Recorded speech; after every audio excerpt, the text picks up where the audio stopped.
Hey guys, welcome back to my channel. हम इस channel पर समझ रहे हैं साइकोलॉजी ऑफ मनी। कल हमने नो वंस क्रेजी चैप्टर 1 को समझा था। आज हम इस वीडियो में पार्ट 2 को समझेंगे, जिसका टाइटल है तुम्हारा क्रेजी मेरा कॉमन है। Basically the theme is that हम सभी अपने फाइनेंशियल डिसीजंस में यूनिक हैं और किसी की सोच को क्रेजी कहना कितना गलत है।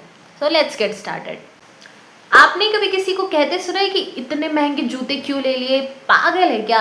या फिर कभी किसी को बहुत ज़्यादा बचत करते हुए देख के ये बोलना कि इतनी बचत क्यों कर रहा है, जैसे कल ही मरने वाला हो। लेकिन ज़रा सोचिए, जो हमारे लिए अजीब है शायद वो किसी और के लिए सर्वाइवल है, और जो हमें पागलपन लगता है वो उनकी ज़िंदगी का सबसे समझदार फैसला हो सकता है। इसे ही कहते हैं तुम्हारा क्रेजी मेरा कॉमन। पैसे की सोच हमारी परवरिश से शुरू होती है। सबसे पहले हम पैसे की सोच को समझते हैं। फॉर एग्जाम्पल, अगर एक लड़की जिसे पॉकेट मनी बहुत स्ट्रगल से मिलता है तो वो खर्च करने के पहले 10 बार सोचेगी। वहीं कोई अगर दूसरी लड़की है जिसने पैसे की कभी कमी देखी ही नहीं है तो वो इम्पल्सिवली खर्च करेगी। उसके लिए वो क्रेजी नहीं है, वो नॉर्मल है।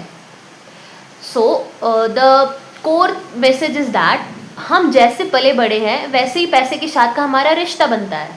ऑल्सो समाज हमेशा हमारे फाइनेंशियल बिहेवियर्स को जज करता है। ये लड़की तो बहुत चीप है, ये तो दिखावा करती है, बट कोई ये नहीं पूछता कि हमारे पास का बैकग्राउंड क्या था। I just want to ask you, क्या आपने कभी कोई ऐसा डिसीजन लिया है जिन पर लोग हंसे हों लेकिन आपके लिए वो पूरी तरह से समझदारी से भरा था? यहाँ पर हाउसल मॉर्गन कहते हैं people do crazy things with money but no one's is actually crazy. यानी सबकी सोच वैलिड है, बस नज़रिया अलग है। टुडे वी ऑल नो कि कंपैरिजन से बुरी चीज़ कुछ है ही नहीं। आइदर वो हमारे पर्सनल लाइफ में कंपैरिजन हो या हमारे मनी डिसीजंस को लेके कंपैरिजन हो। बट प्रॉब्लम तब शुरू होती है जब हमारी फाइनेंशियल जर्नी को किसी और से कंपेयर किया जाता है। किसी ने कम उम्र में घर खरीद लिया, सो वी से कि वाओ ग्रेट। आप अभी से सेविंग शुरू कर रहे हो, वो भी उनके लिए बहुत अच्छी बात होती है। Here the thing to understand is that life कोई रेस नहीं है और पैसे की जर्नी तो बिल्कुल नहीं। हर इंसान का पेस, पास्ट और प्रेशर अलग होता है। इसलिए सबसे पहले खुद को जज करना बंद करिए और सबसे ज़रूरी दूसरों को क्रेजी कहना भी छोड़िए।